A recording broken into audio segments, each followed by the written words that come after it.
이번 선거에서는 그 정치 교체 혹은 정치 제도의 개혁이랄까 이런 거에 대한 요구는 완전히 이제 소실되었다. 왜 지금 이번 대선에서 청년 이슈가 이렇게 뜨냐? 스윙보트거든요. 다른 이유 없어요. 미결정이 제일 많은 게 2030이야. 잘 아시잖아요. 청년들한테 말하고 싶은 거는 기성세대한테 묻지 말라는 거예요. 우리 어떻게 해요? 이렇게. 우리 뭐 해요? 우리 어떻게 해요? 이런 거 해주세요. 이런 거 그 답을 구하지 말라는 거예요. 몰라요, 어차피.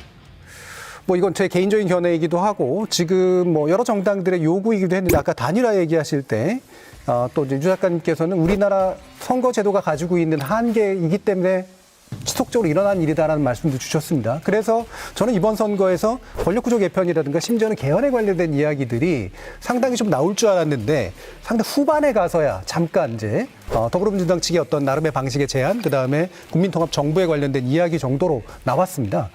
과연 이번 대선에서 실제로 정치교체나 정권교체 이상의 어떤 권력구조의 개편에 관련된 어떤 견해들이 좀 필요했다고 보시는지 한번 여쭙겠습니다. 저는 이제 이 점과 관련해서 안철수 후보의 사퇴를 제일 아쉽게 생각해요. 이제 우리 원본부장께서는 제가 정치하던 시절에 열린우리당에 있거나 또는 조그만 정당들을 하면서 이기면 집권당, 지면 제1야당 하는 이 거대 양당의 적대적 공생관계가 이어지는 우리나라 정치가 발전이 어렵다 이런 주장을 10년간 한 거를 기억하실 거예요. 네, 기억합니다. 그 점에서 저는 이제 안철수 후보가 제3지대를 구축하려고 노력한 거 이런 점들을 우호적으로 이해를 했어요.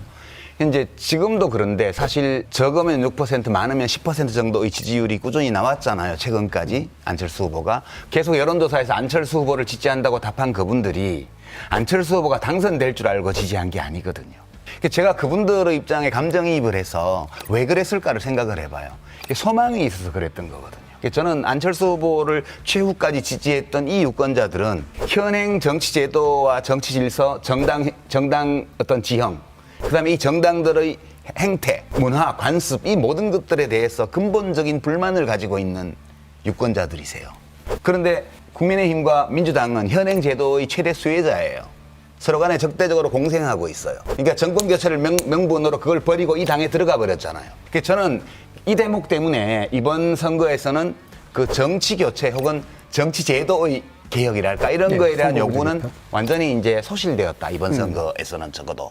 다만 제가 이제 원본부장께서 이제 정권 교체를 강조하시는 데 대해서 하나만 좀 덧붙이면 이제 칼 포퍼의 말인데 어떤 사회가 민주사회인지 아닌지를 구분하는 기준은 딱 하나다. 다수의 국민이 마음먹었을 때 합법적이고 평화적으로 권력을 교체할 수 있으면 민주주의, 아니면 독재. 이렇게 구분 기준을 뒀어요. 그 기준으로 보면 우리나라는 완전 민주주의 국가죠. 정권 교체는 국민이 마음만 먹으면 언제든지 할 수 있어요. 그게 꼭 22년에 안 되면 안 될 이유도 없고요. 2022년에 하고 2027년에 또 할 수도 있어요. 언제든지 정권 교체는 다수 국민이 마음먹었을 때 나타나는 선거의 결과이지 그 자체가 지고지선한 가치라든가 목표라든가 이런 것들이 될 수는 없어요. 일상적인 것이다. 그냥 국민의힘이 좋은 정책 내고 잘 하셔가지고 그냥 윤석열 후보가 표 많이 받으면 결과적으로 정권 교체는 그냥 되는 거예요. 근데 그게 뭐 그렇게 그 지고지선한 가치라고 그것이 안 되면 나라가 망할 것처럼 이렇게 하는 것은 저는 본말이 전도된 거 아닌가? 그거 뭐 그냥 잘해서 하세요. 근데 그거를 뭐 이렇게 구호로 외치고 그러세요?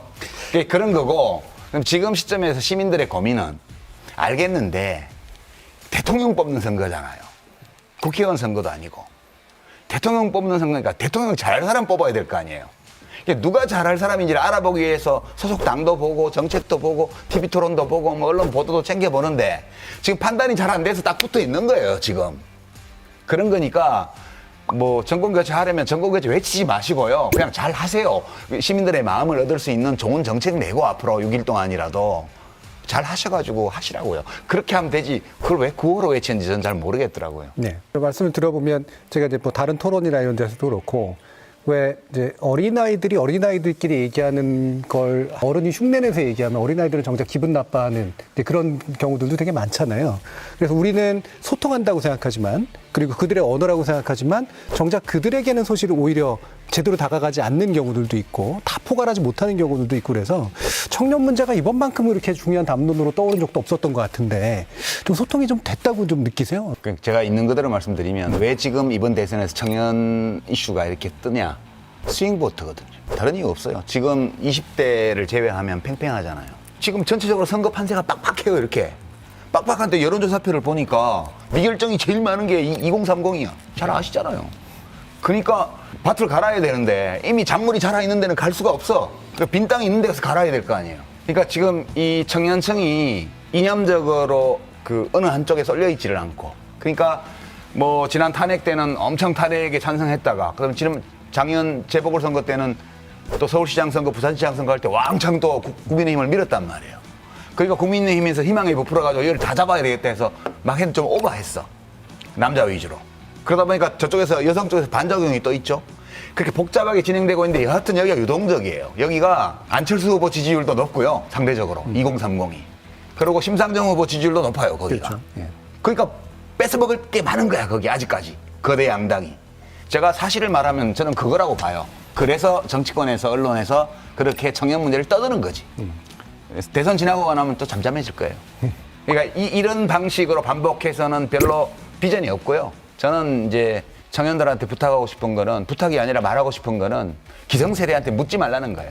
우리 어떻게 해요, 이렇게. 우리 뭐 해요? 우리 어떻게 해요? 이런 거 해주세요. 이런 거, 그 답을 구하지 말라는 거예요. 몰라요, 어차피. 매 세대는 그전 세대보다 훌륭했어요. 저는 그렇게 느껴요. 더 똑똑하고요. 더 많이 배우고요. 더 진취적이고요. 더 창의성이 강하고요. 그래요, 우리 현대사에서는. 그러니까 기성세대한테 물어보지 말고 그냥 자기들끼리 답을 찾고 그 찾은 답을 가지고 그냥 부딪히는 뭐 이런 방식으로 뭐 되들어야 뭐가 바뀌지.